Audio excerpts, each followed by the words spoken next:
Hello, hello, hello. I'm in my kitchen today because at the time that I set all this up, my cat was on my chair in my office. So please disregard my ghetto. Let's try moving this over here. Um, please ignore all of the things they're saying behind me. There's so much stuff in this house. Okay. So what I kind of wanted to walk through with you today is something that I needed to do for myself and something that I recommend doing for business owners. And it's actually something that I do and offer as a service. So although right now I don't know that that's on my website, but it's what we call a tech stack audit. Okay.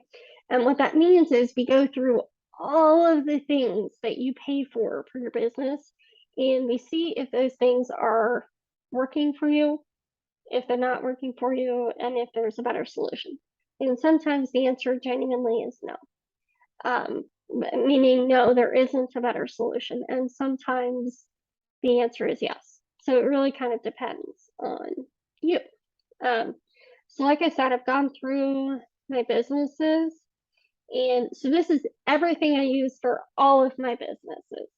And if you're really interested, I can break down each one. But I'm not 100% sure what I'm canceling yet, so just kind of bear with me if this sounds a little chaotic. I've got a lot to work through in my brain, and my phone is blowing up. Hang on. There we go. Okay, so currently I'm paying for, I think it's called Google Workspaces or something to that effect. That is about $7 a month. And then I've got ConvertKit though, and I've got the free plan, but I need to upgrade that to the 15 per month plan. I've got Libsyn, which is for the podcast. That is $7 a month, and they just increased how much I can upload each month. Or I'm not sure when they did that, but a couple months ago, I couldn't put an hour worth of content up or an hour and a half worth of content, and now it's 3 hours. So clearly sometime over the last 6 months, I really was thinking I was going to have to drop that, but it looks like they're trying to be competitive, and I'm okay with that. The next thing I have is Honeybook, which I only pay $9 for a month. They have a plan where if I don't use it for my billing, because I don't like the way that works, and trying to find out what my fees are is really complicated with the way that they use the billing. So I have used it for certain billings, like when I send a contract, I send an invoice right there, so it's all in one email. However, it's not my preferred method, and as soon as they pay that initial invoice, which is usually only $100, we switch over to Square. Would I like to find something that I can do my contracts appropriately and well, and my billing all in the same space? Yes, I would. Is that something that's going to happen right now? I don't know. I am still considering that. I've been having some issues with Honeybook. I actually spent over an hour today chatting with one of their people trying to get it resolved, and we legitimately got nowhere, I'm pretty sure. So most likely I am going to be rethinking this. It's a matter of the cost right now, and maybe I'll keep this simply for the forms because I haven't found another solution that I like as well. However, I have two other form programs, apps to check out, and I'm probably going to sign up for their free plans just to see how I feel about how they look and whether or not I can embed them on their website, etc., because that's one of the things I love about Honeybook is their forms look gorgeous. And I had Dipsado before I had Honeybook, and it was expensive as hell, and the forms always looked fuzzy on my website when I embedded them, and I had a lot of trouble I had to do some resizing stuff in the code itself to get the Honeybook, to get the Dipsado forms to act right on my website. And for me, if I'm paying the amount of money that I was paying Dipsado, it needs to work right.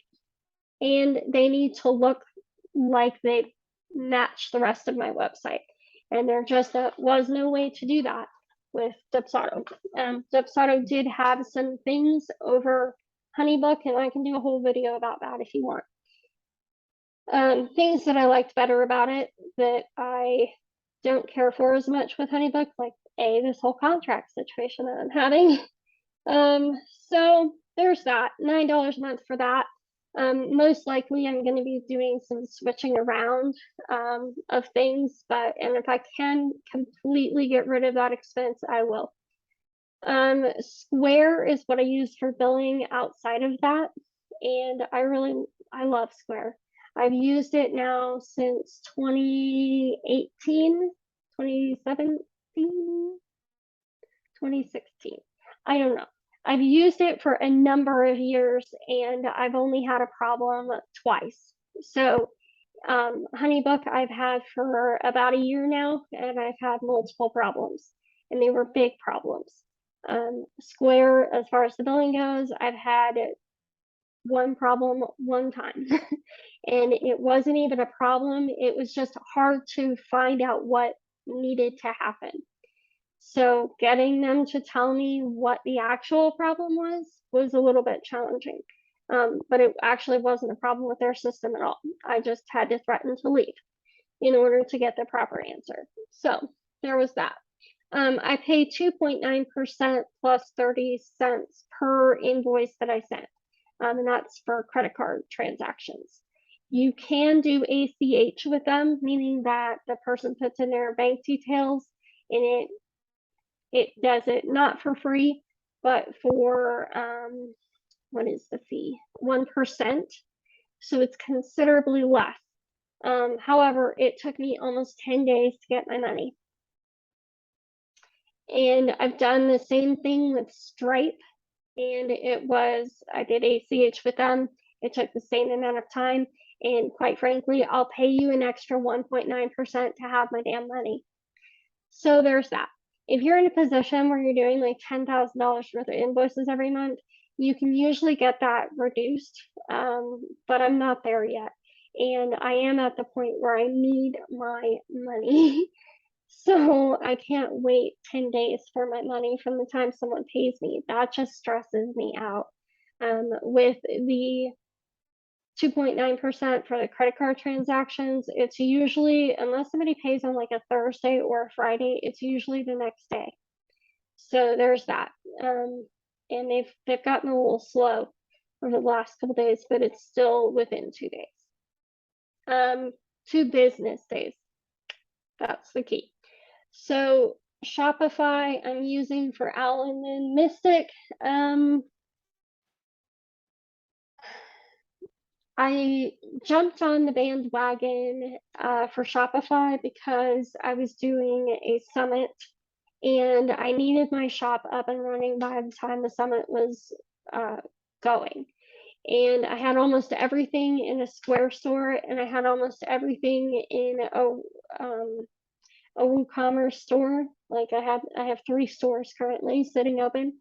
The problem is that WooCommerce, like my website, was not working properly, and I couldn't get the shipping, like the shipping by weight, to work on WooCommerce without giving them like $130 for the year, which I thought was insane. Because I do have a system that I'm already using. That's one I should write on here. called Pirate Ship, and I love Pirate Ship. Highly recommend them. It's the easiest shipping system I've seen, and I looked into all of them almost, and I really, really enjoy using Pirate Ship. And even if someone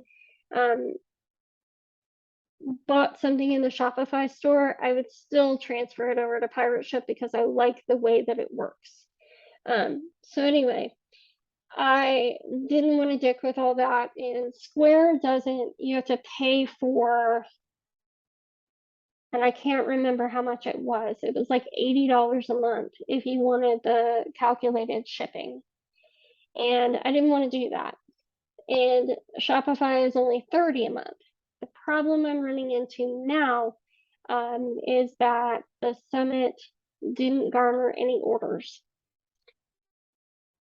And I'm not paying the full $30 a month yet on Shopify. I had 3 months at like $1, which is the only reason I went with that. I would have just gone with Square, the Square store, and made it work, and made everybody pay $5 in shipping, and probably lost my ass if somebody ordered a whole bunch, or 3 items, something like that. It would cost me probably $12 to ship, and there's my entire profit margin.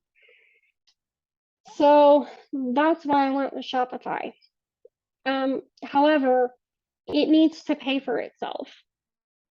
Like, I don't have the extra funds to pay for a website when I'm already paying hosting fees.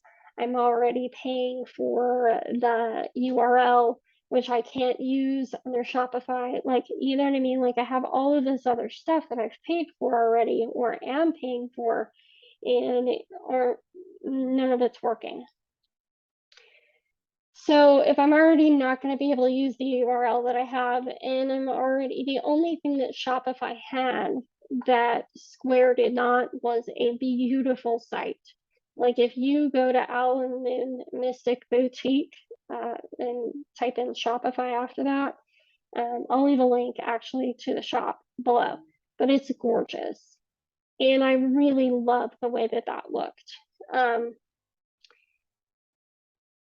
Again, it just has to pay for itself right now. And I can set up on Square. It was just more than my brain could handle at the time because I was working my face off behind the scenes on the summit, and then I was trying to get everything ready for the summit, and it was just more than my body could manage at the time, and my brain could manage.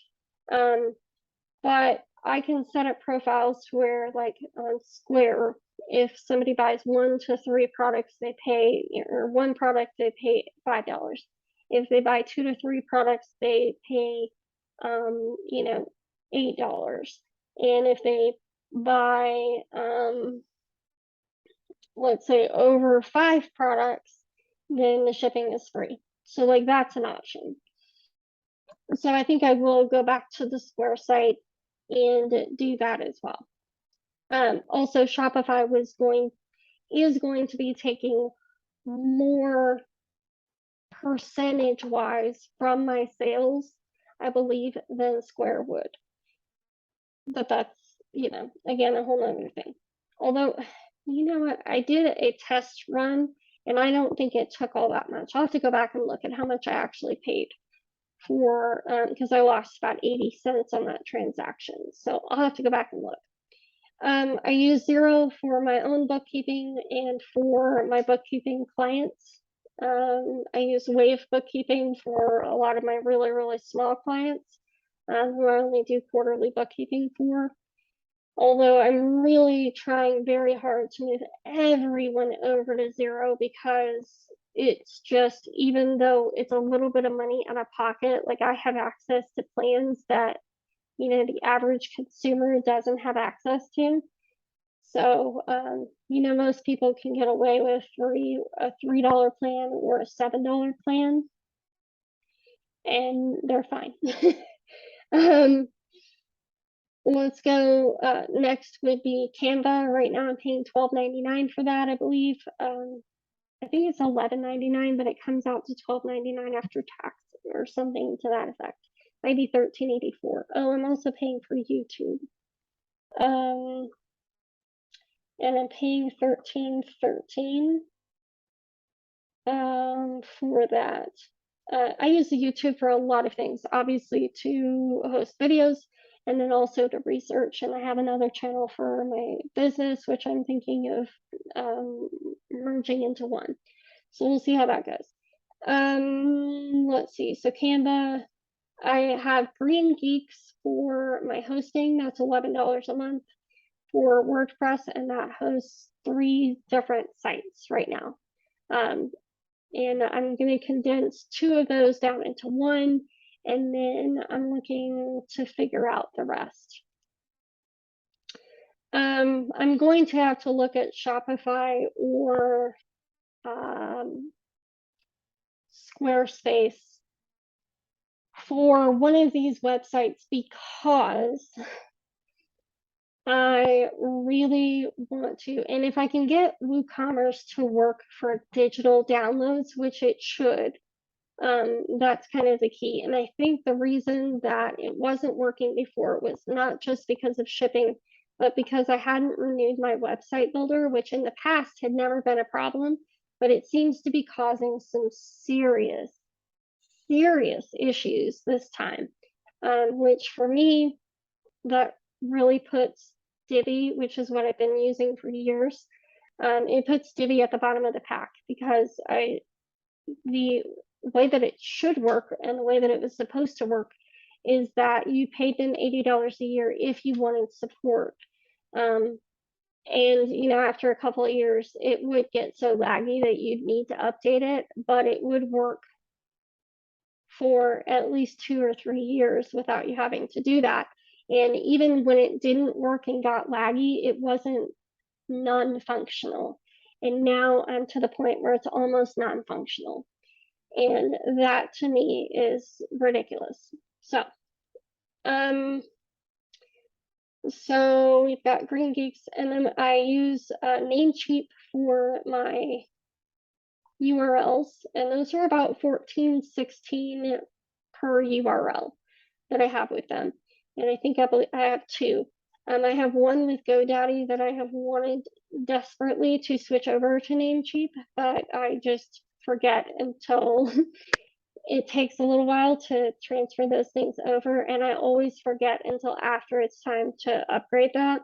So, and it's more expensive, by like $6 a year. So I think it's worth moving over. Let's see, because GoDaddy is about $20 a year. And the website builder, again, I was with Divi, and that's $80 a year. I don't really love that. I really hate it, to be honest with you. Getting out of bed with Divi once you are in bed with Divi is very challenging. They use a lot of really messy code so that if you get out, you delete your plan with them. Good luck getting your site to look right after the fact. You almost have to start your pages from scratch because you'll have all of the markers between your text will be filled with code. So then you have to go through and find all of your copy and re-input it. So it's not a clean transfer, and there's a lot of really heavy code that's used by Divi. And it's just a whole thing. I kind of wish I had never gotten in bed with them. Elementor I've used before. It's a little messy. That one's 100 per, I think it's 100 per year. And Beaver Builder I have used many years ago, and I had a GoDaddy website. They had Beaver Builder Lite in their system, so you could actually use their Lite version. It's $100 if you don't need your own theme. It's $200 if you want a blank page to start from scratch. So I'm kind of looking at Elementor again. There's another one that, and all three of those can be used on multiple different sites. So for all three of my sites or two of my sites, I can use that at one cost. Impreza is another one, or I'm sorry, it's WordPress Bakery with Impreza Theme. And I'm looking at that one as well. It's $56 per site regardless.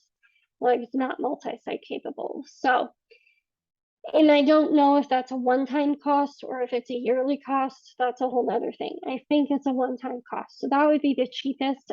I'm just not a huge fan of how it looks. I worked on it in the back end and it's just kind of like, eh.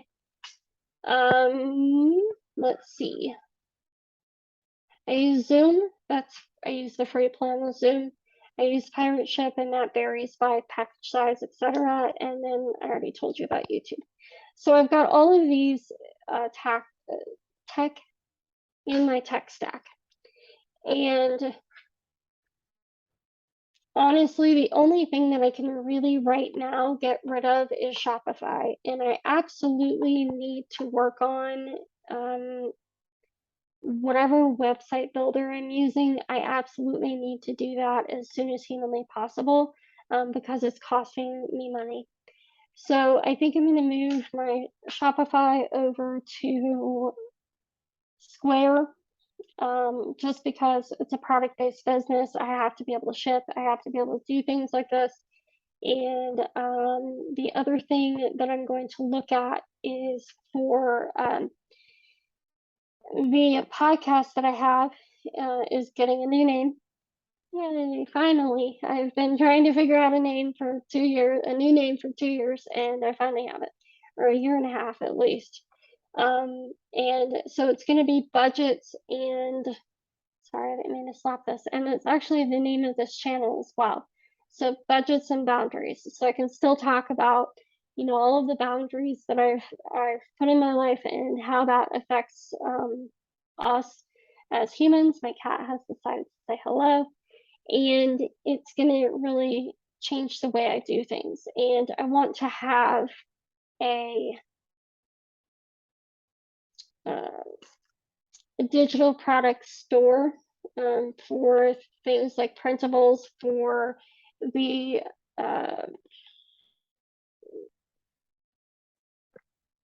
like Google Sheets type things that I use in my business, and for me, things that I make for me that I know other people could also use. I'm going to release that in a digital format in a store.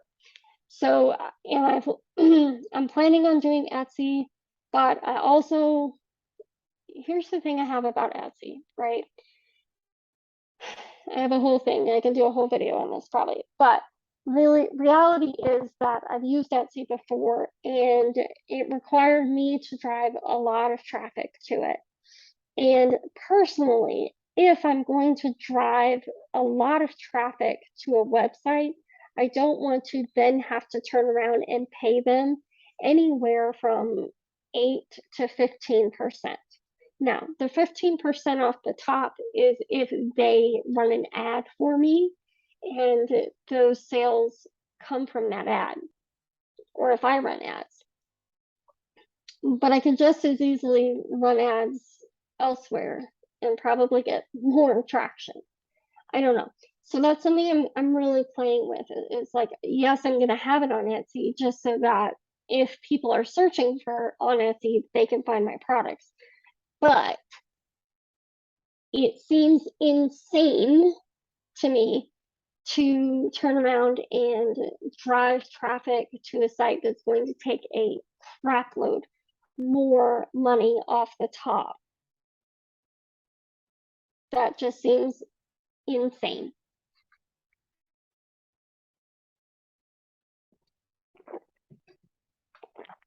So I'm not doing that.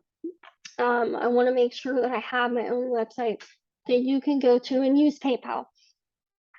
You can go to and use Venmo if it's available. You can go and use Apple Pay, Google Pay, and, you know, your credit card if you want. Like, I want to have all of those options available so that there is absolutely no question, because I don't know how many times I've laid in bed and made a split decision on something, and they're like, please enter your credit card. And I'm like, what, you mean you don't have PayPal? Like they would have probably hundreds of my dollars have been kept, thankfully for me, simply because they didn't have PayPal on their website. And I didn't want to, I don't know my credit card number off the top of my head, and I didn't want to go get out of bed, put on clothes, and go find my debit card. Like, I'm just not doing that. So I really want to make something really, which is kind of the joy of Etsy, really.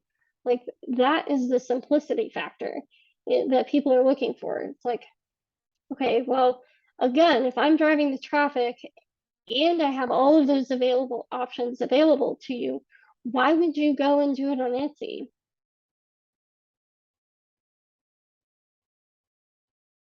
Or why would I drive traffic to Etsy anyway? It's a whole thing. It'll be on there, but it's not something I'm going to spend a lot of time driving traffic to, if that makes sense. So there are things that I need to figure out. I need to figure out what builder I'm using. I apologize. We have a cat that's stray that is enjoying our deck, and really we are trying to woo. And our little kitten thinks she is the keeper of the yard, and she doesn't need to be mean, and she is not understanding that. So, and the cat is right on the other side of the glass. Hopefully she doesn't attack the glass while we're sitting here. But if you hear a random noise, that's what that is. So, yeah, I've got to figure out what's going on with the website and figure out, like, would it be cheaper to just pay for between the builders and everything else? Would it just be cheaper to go and get myself a Squarespace site for each of these websites? Again, there's only going to be 2. What is the cheapest way to do this? And what is the most obvious way to do this right now for me? And do I actually need a website, a full website for Owl and Moon Mystic? And I don't know that the answer is yes. To be perfectly honest with you, I could probably do like a subdomain on amberslocum.com and have the tarot on that subdomain, and then skip the entire thing and just drive traffic to the Square website and have the tarot at the very top, because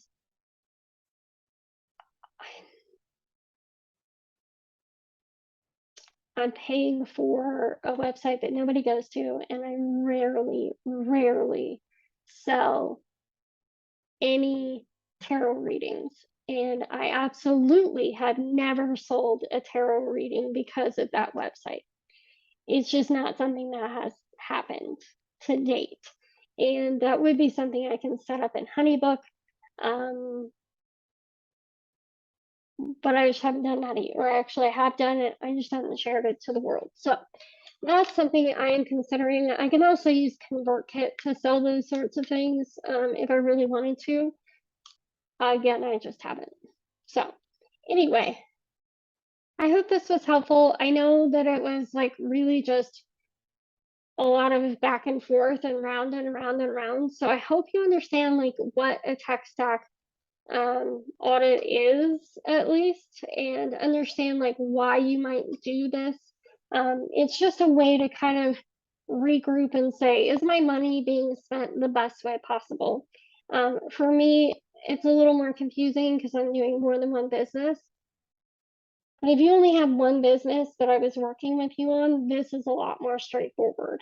And I went a lot more in depth with the website builder than I intended to, but I think it gives you a good idea of, you know, what's happening and why you might do that. So anyway, I hope you guys have a good day. We'll talk to you later. See ya. Bye.